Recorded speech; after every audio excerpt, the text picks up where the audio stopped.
Welcome to The Growth Project, a podcast brought to you by AMPLOS. Dr. Drew Brannon, joined today by Dr. Cory Shaffer, and we are here, Dr. Shaffer, putting a period on the 2024 college football season. How does that feel? You know, lots of good, certainly to reflect back on, the season and everything prior to the season. That's a big part of our roles with these programs, right? Is not just necessarily what happens in these 15 weeks or so of the season, but the 35 other weeks of the year in which we're kind of behind the scenes and, sort of helping to build this thing up. So anyways, kind of bittersweet, of course, to, as you said, put a period. I wish there was more of a comma. But that's not the case. How does it feel for you? Yeah, well, very well said. And, by the time this episode airs, there will be a new national champion. Mm-hmm. And unfortunately, it will not be you guys, the Ducks, nor will it be us. And that's just the way it goes. Mm-hmm. But yeah, I agree. We kind of had hoped that maybe one or both of us would be playing in that game that's several days away now. And it is bittersweet because although things don't really slow down for us in terms of the roles that we do and the places that we get to be a part of the programs, the nature of the work certainly changes and what you're focused on changes. Mm-hmm. But it stinks. Yeah, it's because, you work year round for these things, but let's face it, the most fun part of the calendar year is when you're playing games. Mm-hmm. It's really fun. Yeah. So yeah, and I think just as a, as a competitor, and it's not like you and I are out on the field, but the competitive nature is always going to have some sense of frustration for how it ended, and the fact that it just did end in something other than a W. Right. Yeah. Blink of an eye, man. Yeah. So, and I think before we even jump into this, just to kind of frame it a little bit for us, and if you have been a consistent listener of the podcast, you've heard several of our episodes over the course of the fall where we've taken an opportunity to unpack some components of our role in what we do in college football. And as we've done that, we try to always make clear, I want to do that again today, the principles we're talking about related to performance and leadership and culture, although we're using the context and example of college football, they transcend far beyond the sport of football. And so today, as we get into this, we're going to be talking about just some kind of key takeaways and lessons learned or lessons reminded maybe that we kind of hit us as we reflected back on the season. But, Cory, one reason I'm excited about talking about some of these things is they're really not about football. And we'll share some examples from our respective seasons. But these are things that are just true when it comes to being in a competitive arena and being a human in a competitive world. So just want to have our listeners really tuned into that. Yeah, I think it's also worth noting, too, we're just going to talk about a couple of our takeaways, each of us, but we certainly are not providing an exhaustive list either. Oh, sure. I got a bunch of them. Would be a much longer list if we were going to be more exhaustive of everything that we learned and relearned and took away from the year. But for the purposes of this, just to narrow it down to a few things, I think is going to be much more digestible for y'all on the other end of this. So. Yep. Okay. So that said, are we ready to jump in? Yes. I want you to start here. Okay, I can do that. So we've each kind of prepared a couple takeaways. I'll go first. So my first one is this: long game mentality is truly a skill, and so. We've made reference to this a couple times this fall, the psychology of the long game. And here's what I really kind of mean by that. College football, and I think this is a positive mostly, it's really different now in a number of respects. And this was the first year of the expanded college football playoff field, obviously, where we went from 4 teams to 12 teams. And one of the biggest shifts that created was, whereas in the past, so back up. When you're Oregon or you're Georgia, if we're being honest, you have one goal every year. Like your goal is to be vying for and hopefully win a national championship. And you have other goals as well, but that's what you're trying to do. Mm-hmm. So whereas in the past, if you lost a game, you were kind of out of it. And if it just so happened that like other people lost as well, then you kind of had a chance. But if they didn't, you're done, which is what happened to us last season. We were undefeated. We lose one game in the SEC championship game, and then we're done. So the psychology that existed within college football had to take a massive, massive shift this year because that was no longer the case. And so what that meant was you as a program had to get good at possibly taking a punch and continuing on in playing the long game. And so what do I mean by that is like, hey, can you get knocked down pretty substantially? Like for us, it was Alabama, which was a rough one. Can you get knocked down and keep your head? Can you continue to do the right things the right ways on a consistent basis while maintaining some emotional control and not panicking and not freaking out and not throwing in the towel and just persisting? That's what when we talk about kind of long game mentality, that's a big part of what we mean. Yeah. And I mean, again, I think if you're a college football fan, if you're following Georgia's season in particular, what you're talking about there, I think everybody gets it. But even then, I'm curious to hear from you, how much harder did that get after the second loss? Because you mentioned Alabama. Well, that was going to be my next example, right? Great question. Right. Great question. And I can even go back to Alabama. I can literally remember, we were on the bus. Normally when you have a police escort, it like helps you. But the things were so crazy in Tuscaloosa after that game, and the security was crazy because Trump had been there and all that stuff. And so we're on the bus trying to get to the airport, like trying to get out of the mess following the game. And I'm texting with Kirby on the bus about just like, already going into the mode of like, okay, what do we do? How do we shift? And it was just that of like, what we talked so much about was, two of our DNA traits or our core values are composure and resilience. And so this felt like, it's like the intersection of composure and resilience. Resilience meaning, can you keep going? And composure meaning, can you kind of stay level-headed? And it was really hard in that moment. But yet we knew we had to we talked about lying in the weeds and just continuing to grow and improving it better and like let things take shape. Let the picture take shape. That's all you can do. And so then, Ole Miss happens. We lose that game too. And now we're into the month of November. And following that loss, we're outside of the playoff picture. Right. At that point, you sort of needed some other teams. Needed some help. Right. Needed some help. That's right. But that's a great example too, though, Cory, because you think about that moment. It's like, and this could be football. It could be whatever it is, where at that given moment, it doesn't look good. Mm. And yet, has the picture fully clarified? Like, has the concrete cured? Is there time on the clock? Yes, there is. There's time on the clock. The picture hasn't clarified. The concrete hasn't cured. And that's the key is like, when you're in that moment, can you just keep showing up? Can you keep clocking in? Can you keep just, and here's the thing is like, I think one of the reasons people panic is they feel like they've got to like do something to produce the answer. And what they struggle with is like living in the ambiguity of the scenario of like, I really don't know how it's going to shake out. I'm going to just keep doing what I need to be doing. Mm-hmm. But that's hard because to your point in that moment, like according to the experts, we were not in the playoff. And then, things took shape. And then before you know it, we're the 2 seed right. as SEC champions because we just kind of stuck with it. Yeah. A good example of, we understand that there are some things that are outside of our control here, but that shouldn't really be of any concern to us. Right. Right now at least. Right. Right now, the only thing we can do is like get back up, learn from it, get better, and keep pressing along and doing what we can do to put ourselves into the conversation. Right.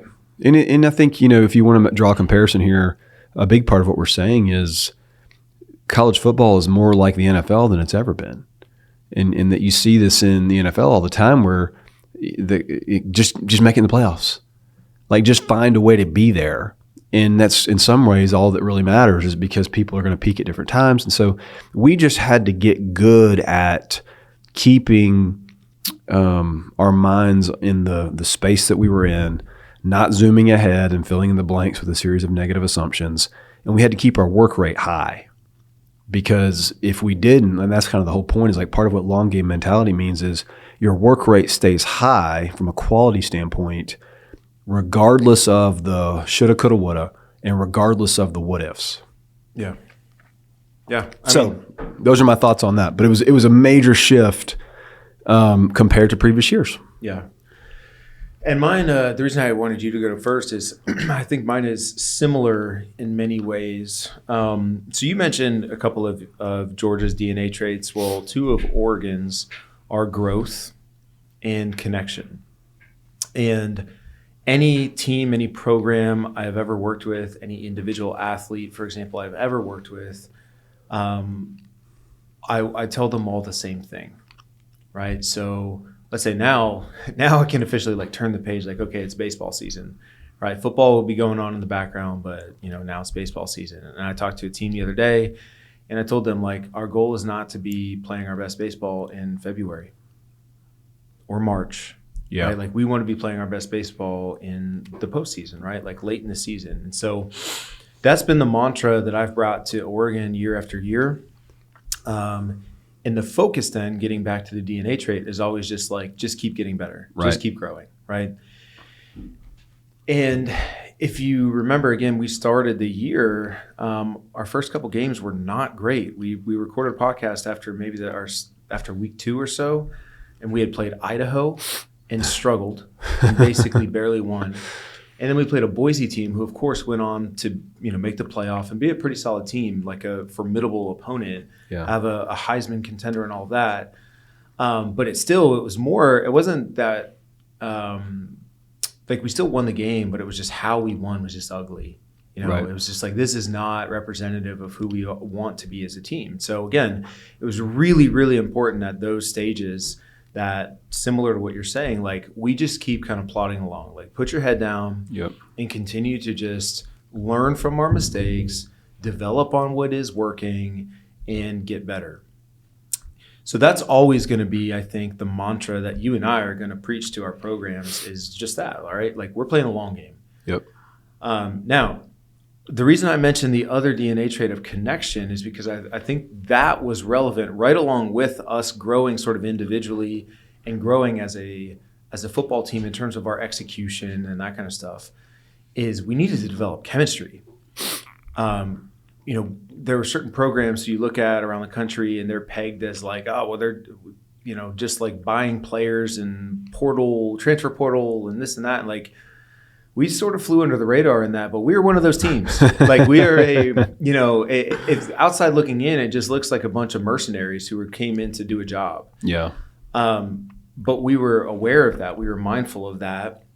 One of the things we did have the opportunity to do last spring, summer time period that we hadn't done, that you guys have been doing for years, but was do a leadership retreat. Yeah. And we started to address that kind of stuff head on, because just year over year, just the roster turnover and how much a team can change, the chemistry of the team is just so vastly different, right? Even for us, we went from Bo Nix to Dylan Gabriel. We knew we had Dylan Gabriel for 1 year, and it wasn't even a full calendar year. Yeah, it's crazy. Right? So it's just like, we're sitting here in early May talking about the importance of, hey, you guys in this room, tasked as sort of like leaders of our team, your job is to go develop relationships so that we collectively can kind of grow together.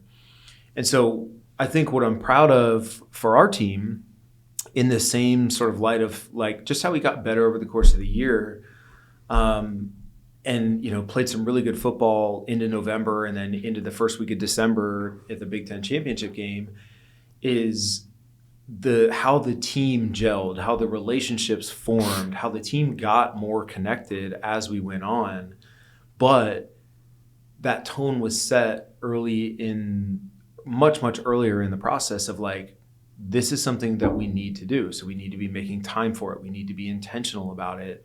And I think after a few games, I think that's part of the reason why we were so rusty and just didn't look great early, was it's the first time these guys are playing together. Yeah. Like facing live bullets, right? Like, yes. Yeah, we had a spring game. Some of the guys didn't even play in the spring game. They weren't here yet. No, but some of them weren't even there yet. Right. Yeah.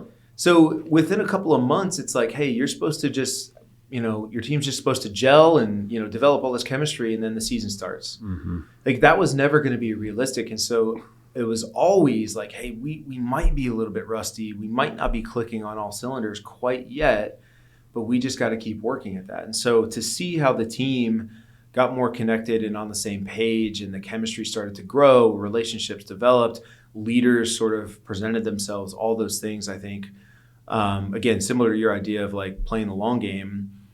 For us, that was not just on the field and getting better at football. It was about the connections and the relationships within the locker room. Yep. To see those grow, I think it was cool. It was satisfying to feel like, hey, we set that in motion months ago. We knew it was going to be important, and we actually got to see it happen. So yeah, and to your credit and the credit of the folks at Oregon who were, played a big role in what you're describing. Everything you're talking about there, Cory, related to the connection piece, is increasingly going to become a competitive advantage in college football. For sure, because it's not going more away. Programs are like that similar thing is happening where roster turnover and just new pieces being added pretty much every couple months. Exactly right. And people coming and going. You sprinkle in like, well, that's just the roster. What about coaching changes? And I mean, all of that kind of stuff contributes to this. So I had mentioned, it's crazy because we started the year, remember sitting in here with you and Milt, we had that podcast over the first few weeks. And then at the end of the year, after conference championships, sitting back in here, and what I said, like we focused in on, hey, like what one sort of trait, what one characteristics of your team did you see really show up? And I said buy-in. Yeah. And that's what I meant was just like the full collective, group being fully bought in and on the same page and like together in what they were doing. That to me was like became our best trait. Mm-hmm. And in week 1, it wasn't even present. Right?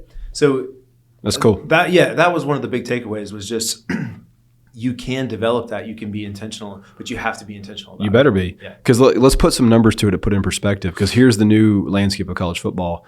And as I share these stats, I want everybody to think about like whatever you do for a living, like imagine this was your reality.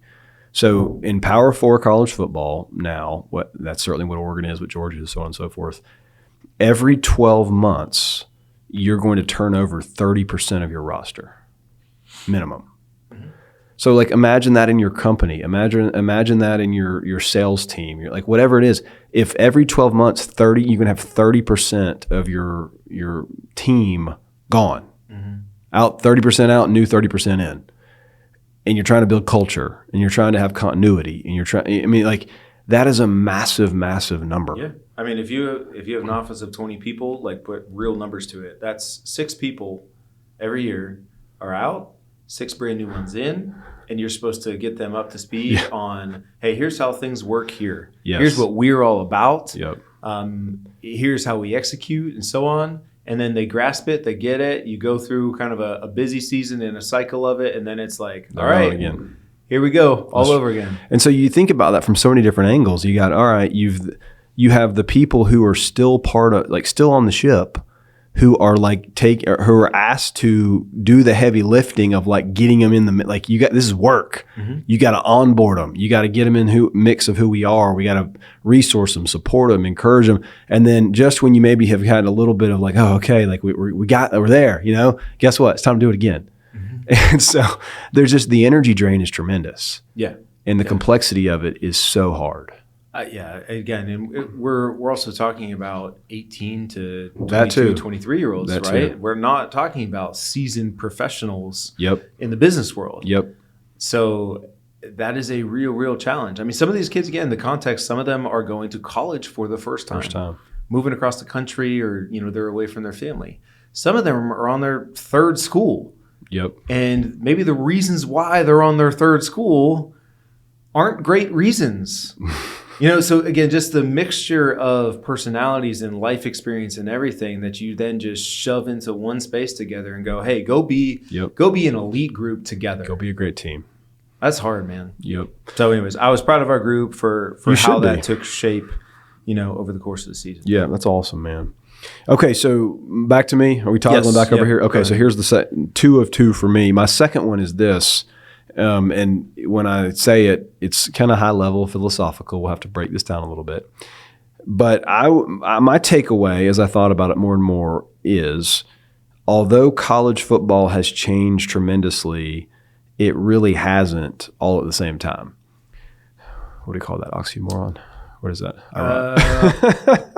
Oxymoron, a paradox. I'm not sure. Whatever it is. Go ahead and explain. So let me explain what I mean by that. So obviously, and there's no lack of discussion about this. There's no lack of unhappiness around this. College football players are being paid a lot of money. It has become a very lucrative skill set to have, and so there's a lot of money. There's more money involved in college football now than there ever has been. And with that has brought, I think, a lot of negative fan reaction, a lot of narratives that are out there about how, these guys have no idea how good they have it, or they're being coddled, or they're prima donnas, or this, college football is terrible now. Like all of that, all that's out there. And are there examples to prove that some of those narratives are true? Of course there are. Of course there are. But my take on it is a little bit different in the sense of, although those things are taking place, the things about college football that have always been the beautiful things, what I'll call the worthwhile things, the worthy things, are still there. And what I mean by that is, so this was a really unique kind of end of a season for me in that we've talked on our podcast in the past about at Georgia, we call them skull sessions. At Oregon, they're called get real sessions. But there's this ongoing 12-month out of the year kind of programming work that we do to build the mental skills, the culture, all those things of the teams. All right. And we started that at Georgia 4 years ago. So the guys that we lost this year that left had 4 full years, if they were there 4 years, 4 full years of that. And those that left early had been 3 full years. And so I knew these guys so well. I mean, the depth of relationship with all these guys was, I can't even begin to, you know me, I'm not a real emotional person, right? That's what the AMPLOS team is well aware of. The understatement of the year thus far on the podcast. I'm just kidding. But when we lost at the Sugar Bowl, and granted, it had been a pretty bizarre few days for a number of reasons, but as I hugged and embraced some of those guys who I knew were going to be leaving, it was just highly emotional. And as I reflected back on it, and this goes back to my point about how it really hasn't changed, is every one of those guys, when I do a contrast in my mind of who they are as they're walking out the door compared to who they were when they walked in the door, they're completely different humans. Mm-hmm. In some of the classics, boys became men. They grew in maturity. They grew in wisdom. Their dreams are being fulfilled. These are the same exact guys that I met as freshmen and talked, individually about what their dreams are, what they hope to create in terms of a legacy. And I've seen all that take shape. So none of that's going away. And these are young men who, if it wasn't for the outlet in the context of college football, they wouldn't be there. I don't know what they'd be doing. Mm-hmm. And so I want people to have an ability to not be overly negatively impacted by the transactional elements. And I'm also not saying that I love all of that. I'm not saying that. Yeah. But this whole kind of I feel like a big shift has occurred of kind of throwing the baby out with the bathwater, and that because players are now being paid, college football is some terrible thing. And my point is life transformation is happening, and it's happening at Oregon, and it's happening at Clemson, it's happening other places. But my takeaway was just an overwhelming sense of just proud of these guys, mm-hmm. proud of who they've become, and a recognition that so much of who they are as humans at this point and would have contributed to them becoming these types of men has occurred because of football. Yeah. And it's beautiful. Yeah, really good perspective there. I don't have a ton, necessarily even to add to that. I haven't gone through a full cycle like that, and even the nature of, my relationship and the geography. Yeah, a little bit harder for you. A little bit harder for me. So I can certainly relate just based off of work I've done and with other sports and athletes at Clemson and that kind of thing. But yeah, I like to think that there's still plenty of elements of college football. The reasons why we all watch and love it, many of them are still present. Totally. That's one that's behind the scenes that not everybody gets to experience. But, to your point, I think it's nice to know that even in an ever-changing landscape, there are some things that are just still so pure about it. Yeah. And all of that is absolutely in place and will continue to be. And I think that's just how it ought to be. And I think it's awesome. And, even if you want to give some attention to the new kind of transactional element of football, I do think it's important that people know things such as, the average career span in the NFL is about 2.4 years. About 2% of college football players will even get to the NFL. Higher percentages at Oregon, higher percentage at Georgia, some of the best players, but still most of the guys will not sustain careers in the NFL. If these guys can make some money while they're in college, good for them. Because if you have any other skill set that's an elite level that puts you in the upper, less than 1 percentile in the world, we absolutely endorse the idea of you being able to be compensated for that. Right. So I think it's a really good thing. Yeah, I'm with you. How about a quick aside here? What's one element of the landscape that's changing that you don't like? That's changing that I don't like? I don't like the ease of mobility associated with the payment stuff. I think one of the ones too, I'm 100% on board with that. Way too easy to just jump ship every couple months, literally, if you wanted to. Man, the ties and the commitment and sort of the love for the program and the school and stuff, I think that's waning quite a bit. It is. Because of, like we're saying, the draw for all these other things, so that's one that I miss. Yeah. I even think, again, and I mentioned this a few minutes ago, but I think about some of the guys who will be parting ways with Oregon's program. I'm like, well, how many of those guys were actually here for more than just a year or two? Yeah. It's not like it was necessarily their lifelong dream just to go to Oregon and play there and this and that. So, right. Anyways. And I don't, you're making a great point. And so the whole idea of like pride in the institution and pride in wearing the, like, it means something to wear the logo. Yeah. Right? Like, is that coming back? I don't know. Like, it's hard to say right now. I hope so. Some of it might need to be legislated back. And like you said, it's related to the mobility piece. Yeah. That's what we got to fix. Yeah. Because, there's plenty of models to look at, right? So I think in pro sports, you're paid, you sign a contract, and there's a term associated with it. And if you're going to, unless the organization decides they're ready to move on from you, you're not going anywhere. Yeah. Now, they can cut you, so that'd be one mechanism, but that doesn't happen very often. Yeah. I mean, and to be clear, those stories certainly still exist. There are some at Oregon that are just awesome, right? Like the kids who are just so connected to the university and the school, and there's such a pride. But I wish there was a little more of that. Okay, so that's mine. Landscape has changed, but you know what? A lot of things are still the same.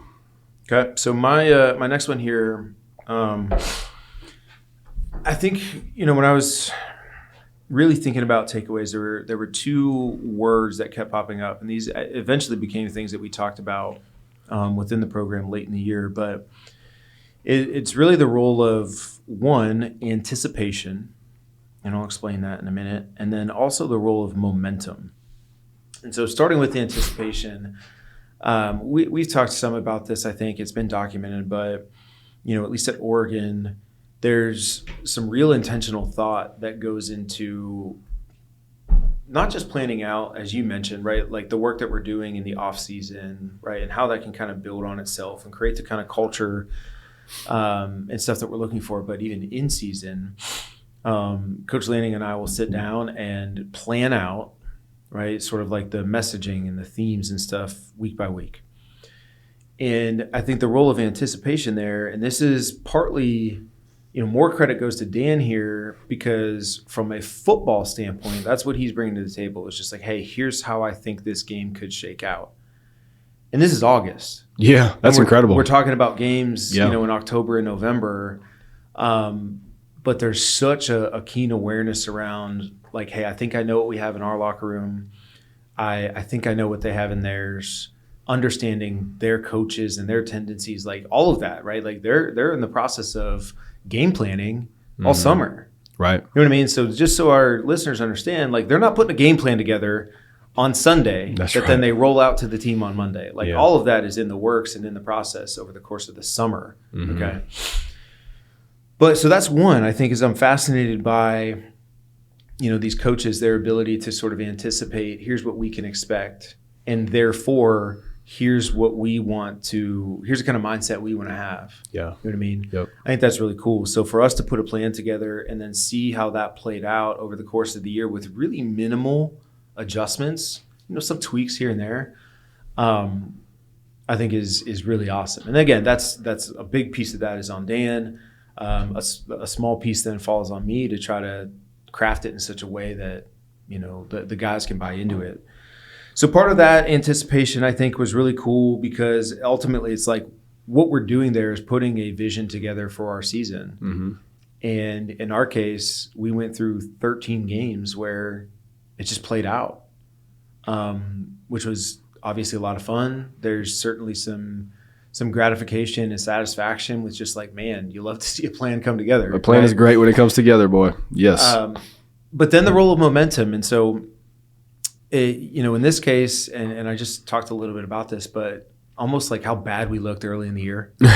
We didn't have any momentum. Yeah. And, game 1, game 2, not great. Game 3, we come out and make a little bit more of a statement and what's a rivalry game for us against Oregon State. And then boom, bye week. Momentum stops. Yeah.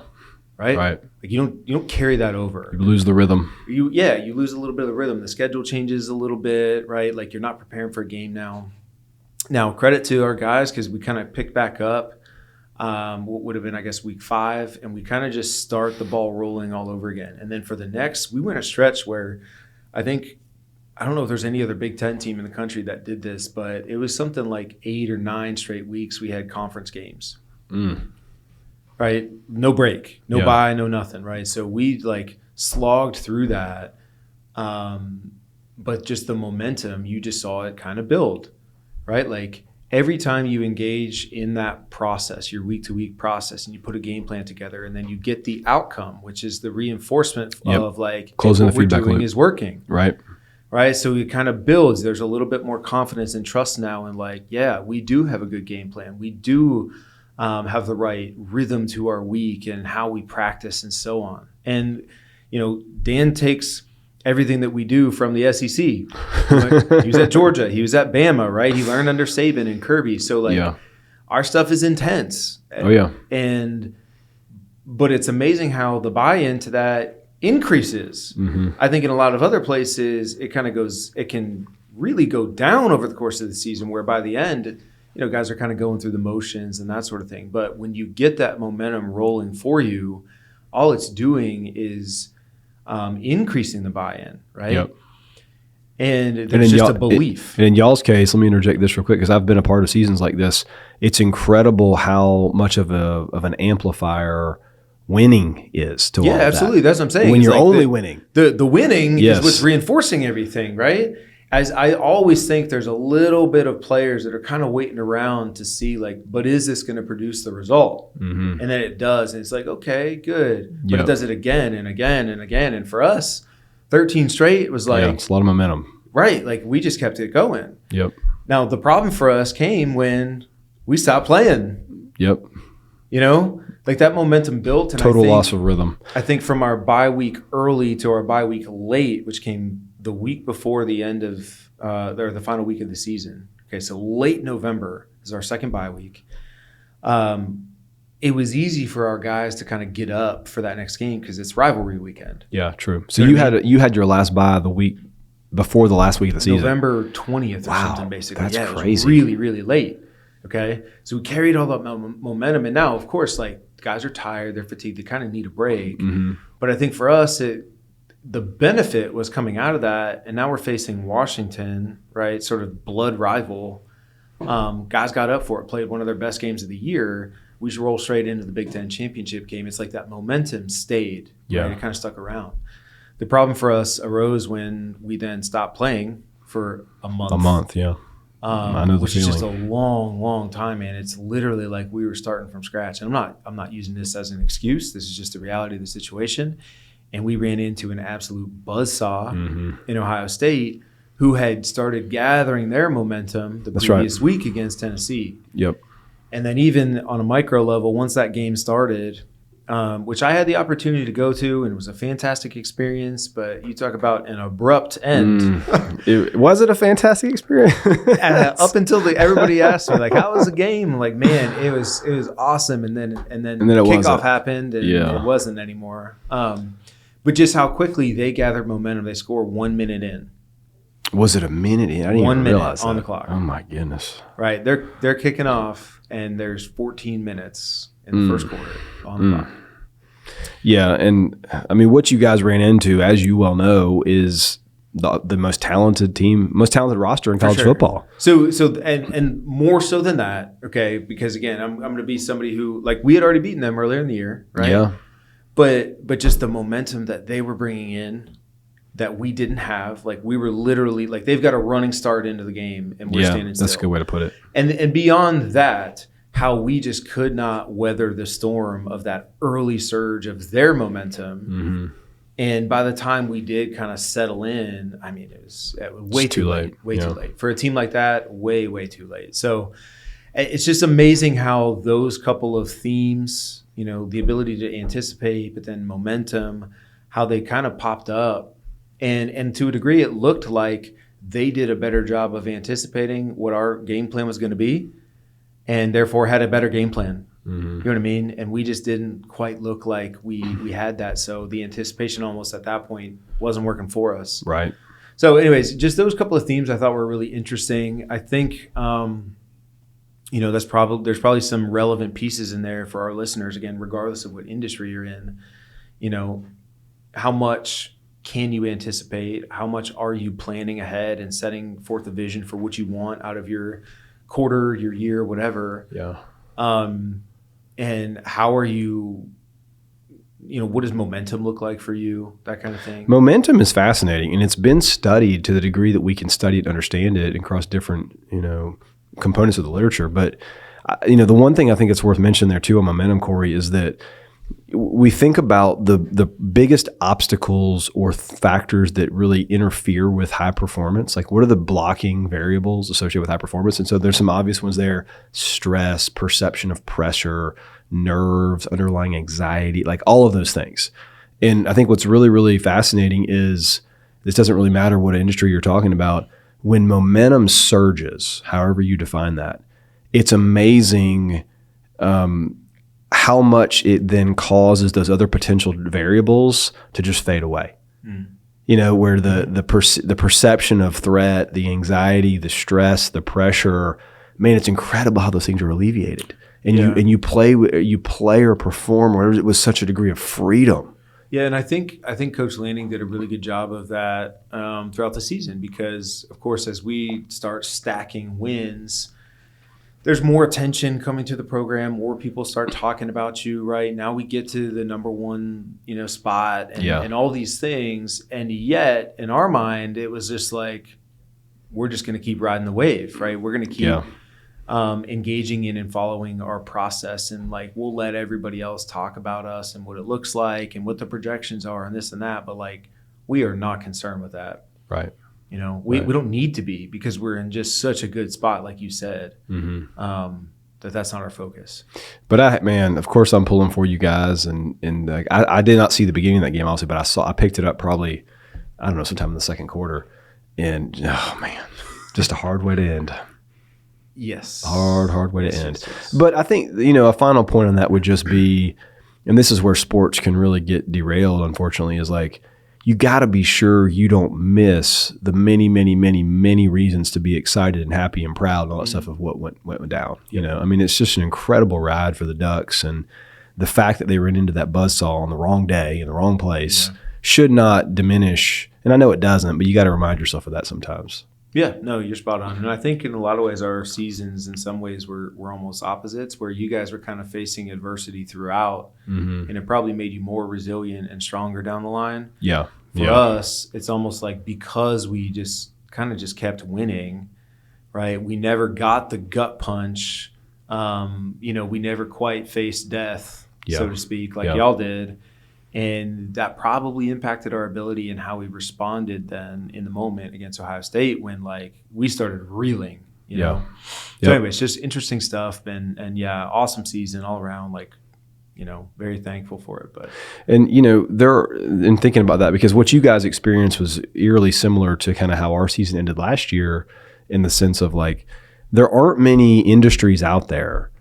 There aren't many contexts where you can find yourself where you work all year and truly the ultimate outcome of your year comes down to a matter of hours. Yeah. I mean, that's really what happened. Yeah. You know, it came down to, you know, I think the average runtime of a college football game was like 3 hours and 24 minutes. That like, it all came down to that. Mm-hmm. And all those days in the summer and the winter and this, it's like, you know, when that building is active as ever, it's like it comes. And so that's super unique. Yeah, the finality of it. Yes, it's highly unique. And there are very few other industries that work that way. Yeah.